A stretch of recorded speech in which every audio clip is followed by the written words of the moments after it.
We're really pleased to welcome the Foreign Minister of Greece, Nikos Kotzias. The ESC annual lecture has been adorned, the list has been adorned by eminent personalities in the past, including Prime Minister Asnar, Joschka Fischer, Tony Blair, Klaus Off, Barroso, so many academics and politicians. And similarly on the CSOC's front, people like Edi Rama, Paddy Ashdown, or Josipovic, the former president of Croatia.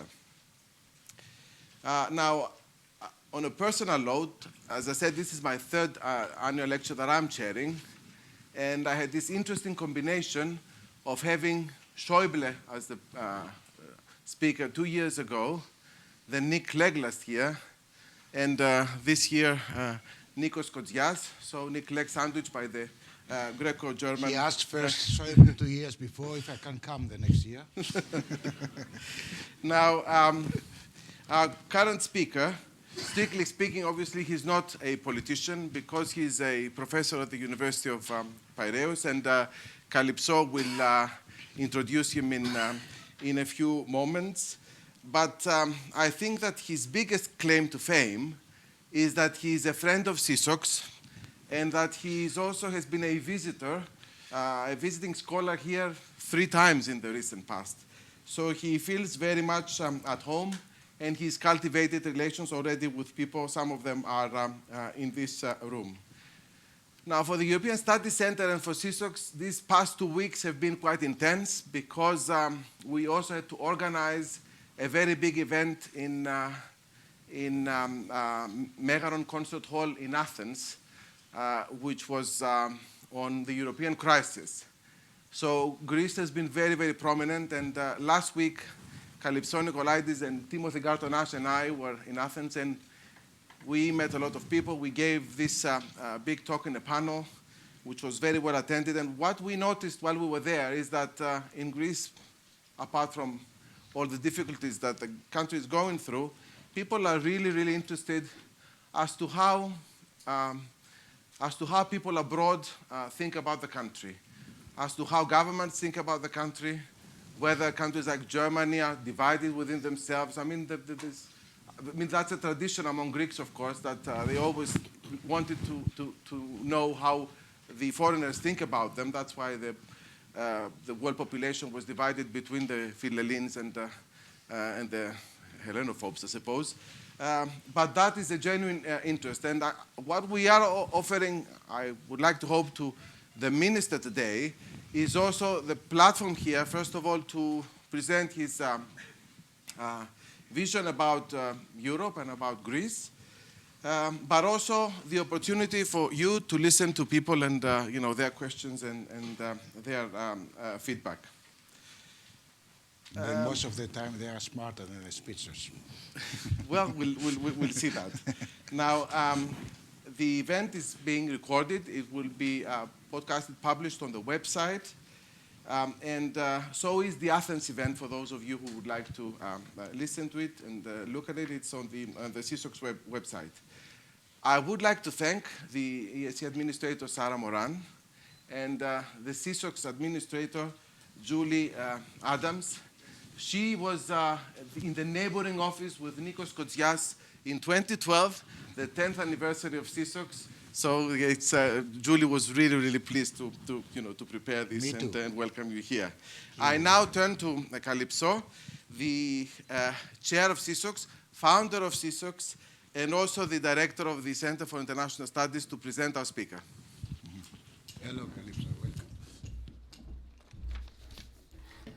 Along with Othon, it is indeed my great pleasure to welcome you, Nikos Kotzias, Greek Foreign Minister, really for this double billing. And it's, I think, only the second time we ever have a joint CSOC's European Study annual lecture together. And I think it is really fitting to have you speak to both our center and our program, because the theme of Europe, along with Greece and the region of Southeast Europe, is very much the thread, I would say, of your career. Nikos Kotzias, as many of you know, really knows his game as foreign minister. He's been involved in Greek diplomacy for more than 20 years, especially on the Greek-Turkish rapprochement, which, as we all know, is partly or mainly what triggered the EU-Turkish rapprochement in the late 90s. And indeed, it is in this context that we met more than 20 years ago. It seems like another life. We were working on obscure articles for the Amsterdam Treaty. And since then, we became friends.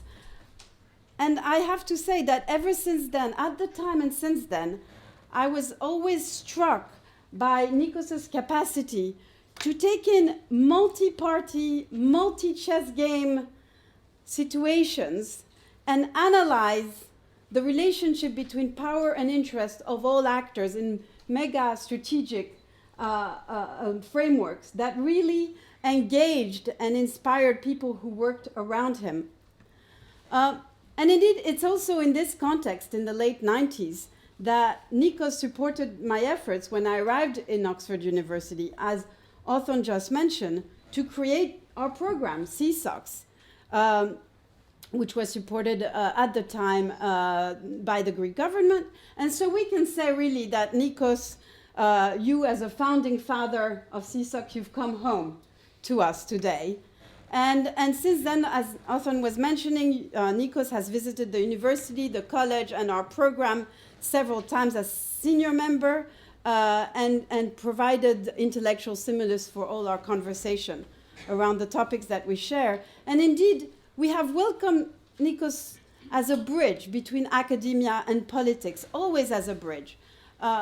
Because aside from this political career, I would say it's fair to say that Nikos's core career is as an academic, and a prolific academic as that. He studied economics, political science, philosophy, law, and European integration, both in Greece and in Germany. He speaks German absolutely fluently, which is kind of useful these days. And he worked as a researcher and taught, indeed, in Germany, in the University of Marburg, but also here and at Harvard, where we were also together at one point.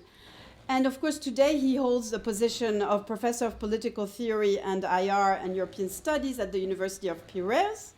Although I imagine you don't have much time for your students these days, Nikos. But maybe it's not allowed for me to teach. There you go. Well, that is why today, at one point, finally, we are able to speak to our students and our faculty when you can't do this in Athens anymore. Nikos has been a member of many globally recognized international research networks, and he's published in many different areas. Already when, as part of the Greek left involved in anti-dictatorial activities and in the radar screen of the junta, he co-published around that in the periodical Scientific Thought and Dialectics and Logos. But since then, he has authored 24 books and collections of poems, 300 scientific texts. I have to give these figures because they're staggering, and 4,000 political articles in newspapers and magazines in Greece and abroad. Nikos writes in a very holistic way. He likes to connect policy and political analysis, political science analysis, domestic societal analysis and foreign policy, the national, regional, and the global, globalization and religion or violence in books such as The Active Democratic State, Nation State and Globalization, and a huge sum in Greeks on, indeed, globalization historically and in the future. He's written profusely on Europe and the European Union, indeed a book where we worked together after the Iraq War on Europe's foreign policy in the context of writing a strategic vision for the European Union. But his passion really, I would say, goes beyond Europe, because he thinks geopolitically about all these countries who dare emerge in the global system and tell us that they matter too, like India and Russia and Brazil. And he's written, again, in Greek, several books and articles on these countries and on the question of shifting power. It's also fair to say, to conclude, that Nikos clearly does not shy away from controversy in his scholarship, including in his last two books, Greece, a Dead Colony,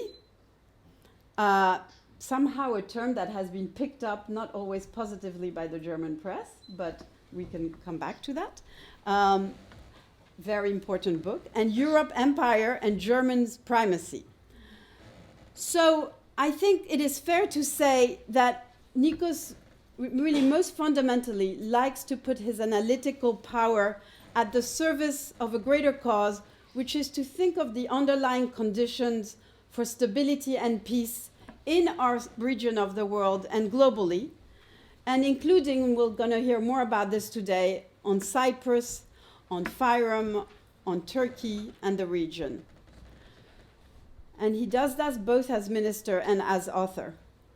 And perhaps it's also important to say that in doing so, he is considered by many citizens in Greece, not just in the elite, but as someone who represents hope. He's always smiling. He'll give you a joke. He'll sing a song. And he represents on the Greek scene someone who is capable of giving a positive, visionary flavor to the tragic and dramatic events that Greece has been going through in the last few years and indeed in the last few months. So on behalf both of Oxford University, the college here, CSOX and the European Centre, Othon and I welcome you, Nikos, not only as Greece foreign minister today, but as a European intellectual and a highly recognized member of our tribe, which I would call Scholars Without Borders. Nikos Kotzias, the floor is yours.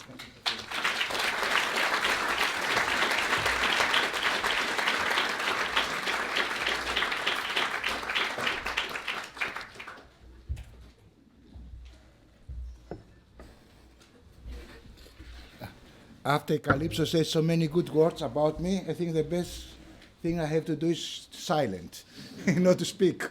Then the speaker is not so good as Calypso described him. In any way, I am today in Oxford, and my first and last thought was, I'm going to stay here again, or I have to leave tomorrow? I have to leave. So, in any way, I would like to express my gratitude to St. Anthony's College for the invitation, as well as for our long-lasting collaboration. 15 years ago, Calypso, we have offered the first seminar at Oxford University about global governance. You remember that? That was not far away from here, next door. I therefore appreciate your invitation that gives me the opportunity, for the first time since I took up my duties, to talk about Greek foreign policy overall, and specifically in times of crisis. The study of international relations focusing on foreign policy experiences of smaller states, and European states in particular, led me to the conclusion that just as an international division of labor, each state has to find the niche in which it will achieve maximum productivity and presence, so it is that in international diplomacy, each state needs to maximize potential and capabilities on specific issues in geographical regions as well as tools. In other words, a state needs to have the necessary capacities that will render capable of fulfilling three duties corresponding to three fields. A, the capacity recognizing problems globally, regionally, and in their immediate environment. B, formulating and setting our alternative solutions and plans, actions, and alliances. And C, marshalling the maximum possible intellectual forces and resources in order to ensure the most effective implementation of their foreign policy plan in general or policy in a specific sector. A plan or policy that is realistic and the implementation of which can return maximum value. For this to happen, there needs to be, first, a most profound and multi-fact understanding of the change in today's world, in the European Union itself, and in Greece's immediate environs, so that there can be deep comprehension of and a reflection on experiences. Second, the association of foreign policy, in its narrow sense, with the other fields of international negotiations like the ones being carried out on the Greek debt. This means that Greek foreign policy endeavors to eliminate rather than add problems to the overall government package, and if it is not feasible, to manage them effectively as possible, calmly, with restraint, and without too much ado. It endeavors to solve problems in its own field and at its own ranks before these users reach the summit level of prime ministers at the European Council. The aim is to enable the Greek Prime Minister to concentrate on his priority and immediate mission. Third, Greek foreign policy, its agency and instruments, envisions itself as an institutional system in the service of relieving the population from poverty, as a veil for ensuring that its new possibilities for economic and social policy, development of understanding of the struggle for a whole people nation future, shaping of a new movement for solidarity with the Greek people in the throes of suffering. These new possibilities provide the means for potential agreements already as of today for strengthened economic cooperation with third countries as soon as the liquidity problems of the Greek economy are resolved. In the meetings we have already had, we shaped areas of economic development cooperation with the United States of America, with European Union member states, with Russia and China, with Egypt, the United Arab Emirates, the Balkans and Turkey. With all these countries and regions, there are agreements of preliminary agreements for further development of economic cooperation. Joint technical economic teams are already working or being formed to promote investments, major projects, even liquidity assistance for the country. Agreement on major infrastructure projects like railways and energy pipelines or LNG terminals, projects that will contribute to more extensive and more constant interconnectivity between Greece, Turkey, and the rest of the Balkans, between Greece and the states of Southern Europe. In this sense, I am extremely optimistic about Greece's prospects following an agreement on debt and liquidity issues. And this is a matter of concern for those who don't want a government of and for the people to succeed. We are today orientated towards specializing Greece in these three deltas, as I have been calling them for years now. Unfortunately, this doesn't carry over to English with D. So the three deltas in Greek are διαπραγμάτευση, διαβούλευση, and διαιτησία. For our purposes, negotiation, consultation, arbitration. Greece can and must specialize more and more in these areas, these arts. Israelis and Palestinians, Iranians and Europeans, Ukrainians and Russians can find hospitality in our country on some of our hundreds very beautiful islands where they can talk quietly and calmly about the major problems they are encountering.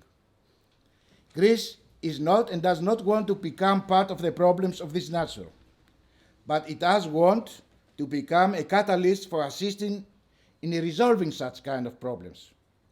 We were never a colonial power. We are linked to all of these countries by multiple common lines of culture, history, traditions, and aspiration for the future. This fact confers special capacities on us. Fifth, we have a special potential to collaborate with emerging countries in today's world, both on covering our needs and to function as a bridge between these countries and the West to which we belong. Greece sees that in today's world, in many regions, there are piles of stones. It doesn't choose to throw those stones or use them to build dividing walls. Greece wants to build bridges of understanding and communication, cooperation and prospects. We think and believe that we are living in a transitional era.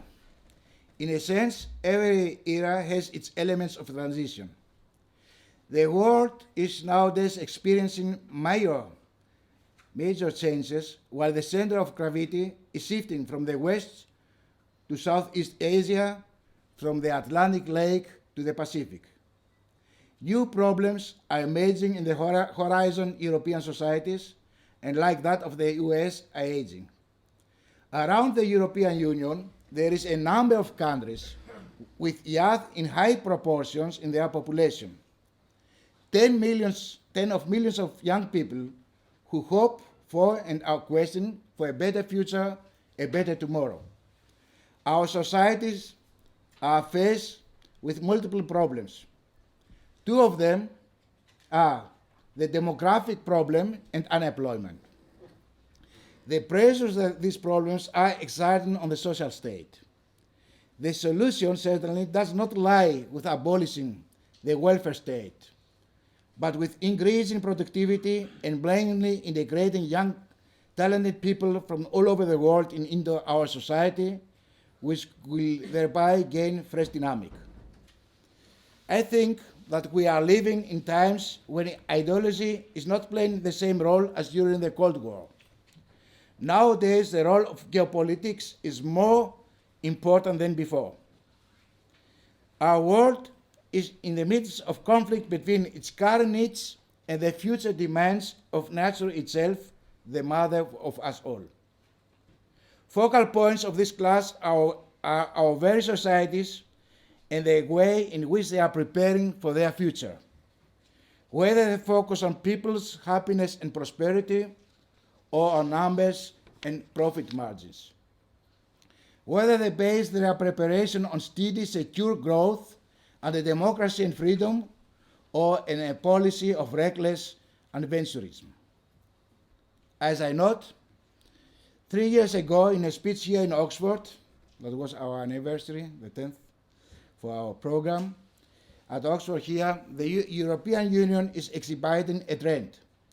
That is an evolution from a system based on the rule of law and a culture of compromise into an empire in which the bureaucracy in Brussels, the financial markets in Berlin, what some people call New Rome, play a special role and have specific rights in this system.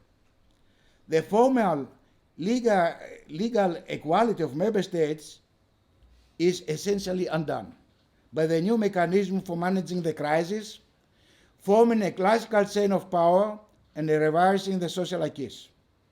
The economic appears to trump the political, the market player supplanting the constitutional citizens. In this context, two goals take on great importance. Goals that first glance often appear to be conflicting. The safeguarding of democracy, social and human rights, and the safeguarding of security and stability. We believe that these two goals can be linked through the Greek foreign policy. On the one hand, contributing to the achievement of the first throughout the whole region of the Balkans, North Africa, and the Middle East.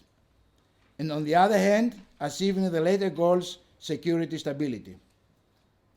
In meeting these goals, in facing the new global problems, like migration and environmental protection, the European Union must bear in mind two positive criteria.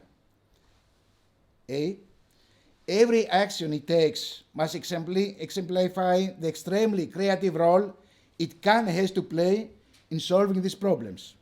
A positive signal to the whole of the world that Europeans and the European Union learns, teach, knows, and can find the most appropriate global solutions. And B, that the European model is vibrant, is renewing itself, is evolving. It can respond to today's problems in a manner that satisfies the societies. The European Union can and must contribute in the direction of the creative resolution of this contradiction. A Europe of democracy, of social justice, of equality, and the participation of all the member states with the same rights in its institutional system. The strengthening of the course of political cooperation and integration with respect for traditions, choices, needs of the nation states and societies, with the creation of a European demo, ensuring respect for the European Charter of Fundamental Rights, which the Troika so easily violated in Greece. For the European Union to move along the positive tracks I just described, it needs to overcome its characteristic weakness, which has impaired me during my few months as a minister. It needs to learn to see beyond the end of the nose, we say in Greece, to manage our future not as a momentary action, nor as a shareholders meeting that thinks within a horizon of quarterly earnings, through reactions with a no broader horizon, without rethinking the consequence of its choices, of its actions. The European Union has to go to the other way, to relearn to think in the long term again, to consider the consequences of its actions and include in each of its decisions visionary elements based on the values and the vision of a democratic polity. We all understand, for example, that in foreign policy, a union can use complex and multi-fact tools, stick and carrot tools with third parts, strengthening of sanctions. But when these tools are used, it has to be to the end of bringing the other side to the negotiation table and strengthening values and principles, not for destroying the other side or pushing them towards disorder and destabilization. For us, and for me personally, it is very important that we not allow the European vision to be limited to such tools, whether necessary or not. We can't have our younger generation hearing from dawn to midnight the words punishment, memoranda, oppression. For us, the European Union is a positive conception, a positive vision. It cannot be limited to certain negative practices. In other words, the European Union of today must return to its founding values, enriched with the experience of so many decades, and in particular with the successes it has achieved in its lifespan, so that it can effectively confront the triangle of instability that is taking shape. My personal analysis of the triangle of stability and instability has now had a specific international career and is a constant in the Greek foreign policy analysis of the situation in our wider region. Two different forces are clashing in this region, those of instability and destabilization and those of stability. Our region has the shape of a triangle. At the top of this triangle is Ukraine, as you see. At the end is here Libya on the left side and the Middle East on the other side. This is a triangle where big fights are taking place and two waves of destabilization and stabilization are fighting against each other. Within this triangle, there are forces that are not just generating cracks in democratization, but also they are undermining the very existence of states. Old forms of statehood are appearing using modern technologies, means of warfare, and image making. Sovereignty of tribal is reviving, as in Libya and the Caliphate in the Middle East. These are regions where human rights are being violated. At the same time, in these regions, there are spaces where there are no statehood structures whatsoever. And within this void, there are millions of refugees and victims of war. If from Libya, we cannot see that left down, if from Libya, which the international community was. Yeah? That's not the problem. No, The no. problem is that Libya is missing. Yeah. In some place there is the North Africa, and the left side is Libya. In any way, if from Libya, which the international community was so focused on, there are 1 to 2 million refugees. There are 12 million moving out of Syria. Following them are millions coming from Afghanistan and Pakistan. This year alone, more than 200,000 refugees have arrived in Greece and Balkan from Syria, and about 300,000 from Afghanistan and Pakistan.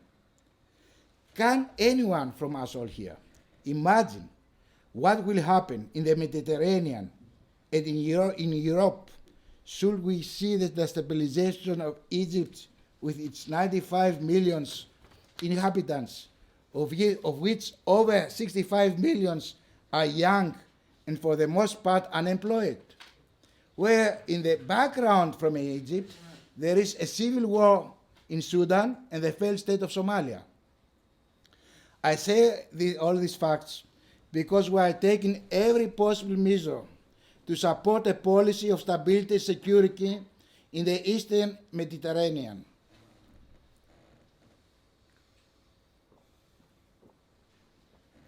We are taking special measures for the stability of Egypt, concurrently supporting its democratization. We are shaping a line of cooperation between Greece, Cyprus, and Egypt. Egypt's not there. Cooperation in the direction I described. The second line of stability is equally important.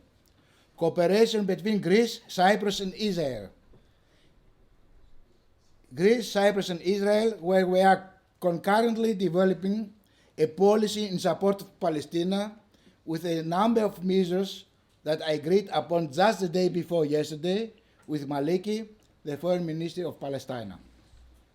We have also proposed to Turkey and Italy that we put together a third line of cooperation within the triangle on issues of security and stability, so that we can contribute to the creation of strong pillars of stability from these three lines, at the center of which stands Greece, averting the dominance of the waves of instability that will lead to even more unchecked waves of refugees, as well as to voids that will be filled by jihadists.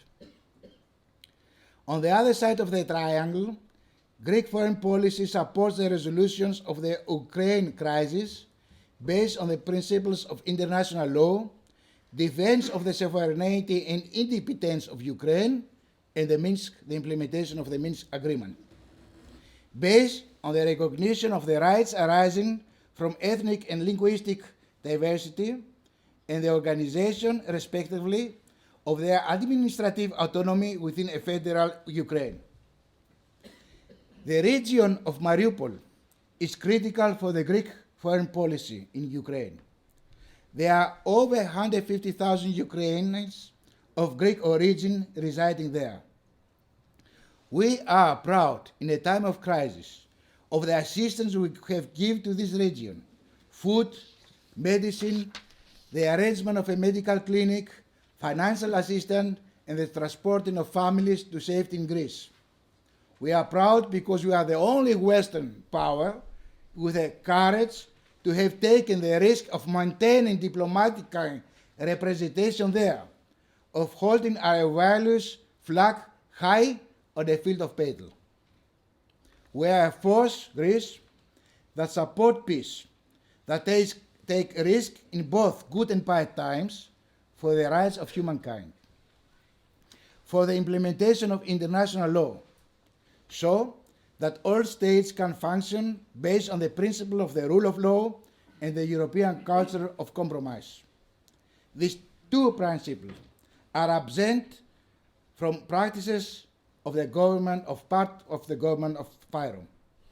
The blame is shared between Fyrom's government itself and the Western forces that in every crisis Fyrom has gone through, propose the country accession in the Euro-Atlantic processes under even fewer conditionality. We believe there are those who have taught Skopje, and some people in Skopje, not to communicate, not to work towards understanding with its neighbors, making assurance to them that they will undertake to convince those neighbors. Then others taught to this part of people in Skopje not to compromise domestically with the Albanian community because they would bring them into line. In light of these choices, it is understandable that the government in Skopje should be incapable of coming to the necessary understanding and compromises in its own. Nowadays, we are working for a Fyrom that lives in peace and stability. We want to be present in all international fora, and that Skopje we want to see the solution of all its problems. In contrast to part of its leadership, we have made multiple proposals on the name issue and taken a major step for compromise. We propose and agree to draw up a joint confidence building measures program. We have made a very interesting proposal with regard to the manner, the process of resolving the name issue of our friendly neighboring country. But the main thing is to get past the irredentism and chauvinistic plans for a greater Fyrom. These plans, in a way, are similar to and just as counterproductive as the plans of those who dream of a greater Albania and produce maps that include parts of northern Greece and islands in the Ionian Sea. In particular, the new partner in the government, the DUI party, that is the successor of the Nazi parties from the time when the region was under Nazi occupation. Today, Greece hosts more Albanians than any other country in the world. A large percentage of the country's GDP comes from them. We are very happy to have them and very glad to have them in our society. At our universities, children of Albanian immigrants are among the top students every year. We recently passed a new law that grants the Albanian immigration children them citizenship. Our country, our government, is one of the friendliest and most fair in the world with regard to immigrants. Greece and Albania are linked by a rich common past, common dreams and prospects. There are also a lot of problems from the past, as well from the behavior and views of the country's leadership, as such, for example, as the non-implementation of agreements, the refusal to implement the provisions of international law, the violation of the rights of the indigenous Greek minority. We have the desire and the will to solve the problems with Albania and overcome any difficulty. We are planning to propose in the near future a package of solutions for all the above problems, realistic, hopeful, and in the interest of both peoples, far from Balkan-style nationalism and conduct that produces more history than the Balkan region can consume. Our good relations with Bulgaria and Romania continue, and the promotion of our trilateral cooperation is an anchor of stability in the region. The same is the case in our relation with Italy, with which the first agreement on the economic zone and continental shelf is ready. Last but not least is our problems about Cyprus and Turkey and our proposals. Greece's relationship with Cyprus is pivotal. We believe in, desire and support a Cyprus that is truly independent and sovereign. A Cyprus that is federal without the weight of shame, some third-party occupied territory of the island, and by extension of the European Union. If we are annoyed, and rightly so, by the presence of foreign forces in Ukraine, a state that is not member of the European Union, our annoyance should be greater with the occupation of portion of Cyprus, an European Union member state, by a foreign force. We support and will continue to support an honest solution on the Cyprus issue without outside pressures. a solution that makes the Turkish Cypriots feel that the island is their home, that is their own home, their own island, and makes the Greek Cypriots feel secure. That is why we support the greatest possible, not just the greatest, not just the possible, but the greatest possible rights of the Turkish Cypriots and all three minorities. And on the other hand, the greatest possible security for the Greek Cypriots. Cyprus' operative problem is neither distribution of resources nor the difference of its communities. It is the occupation, the presence of 43,000 Turkish troops, one for every 4 settlers of occupied Cyprus, or one for every 2 remaining Turkish Cypriots, as must have fled abroad, the most of them London. We want a comprehensive and real solution to the Cyprus problem, and we will support and we are supporting every process. But under no circumstances do we want a virtual solution that has us guiding ourselves. Nor, on the other hand, do we want to become prisoners of the history. This is why we propose a real, substantial solution. This is why we support the bicommunal talks. This is why we want an end to the status of the guarantee powers. Foreign troops are not needed in Cyprus, a member state of the European Union. And besides, I'm asking myself and you, what kind of solution is one that would impose their continuing presence? What kind of solution is it one says that, yes, everything has been resolved, but everything has to remain as it is? On my recent trip to Turkey, I proposed to my colleagues that we work systematically for the resolution of the Cyprus issue. This means putting an end to the occupation and the violation of international law. Turkey is our large neighbor to our east, a country with much in common with us in culture and in recent history, in good and bad times. As I said on my recent visit to Ankara, Allah tossed us into the same place. He made this choice. We have to live together. We have to shape the conditions for cooperation. The solution of the Cyprus issue and the end of any violation or treaty will free up multiple cooperative forces between our two peoples and countries. In order to create a better atmosphere of trust, we agreed to promote certain confidence-building measures proposed by Greece to Turkey and to prepare to start the exploratory talks anew. At the same time, we are taking measures for the development of economic and cultural relations, despite the many Turkish provocations in the Aegean Sea and the constant Turkish violation in the air and on the sea. We want, and that is the willingness from our government, to live in peace with Turkey, based on the principles of good neighborly relations, international law, understanding between peoples, progress. We hope that Ankara will in the end respond. Overall, our foreign policy is a democratic policy with positive energy and initiatives.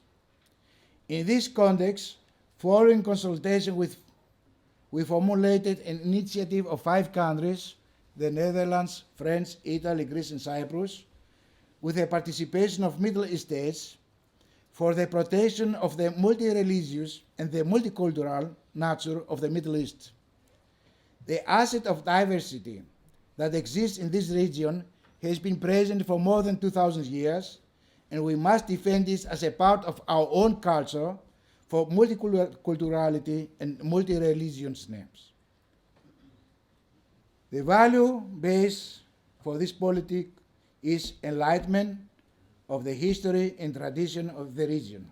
We have already called on prominent representatives of states, church, and science, and you are all welcome.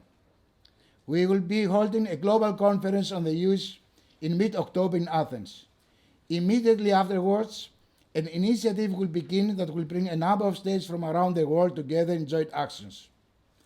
Greek foreign policy is a proactive, responsible policy that is being implemented through initiatives. It is a policy that does not want to divide but to unite, that does not want to surrender to the past but to employ the past in the service of tomorrow. Thank you very much for being with me together here.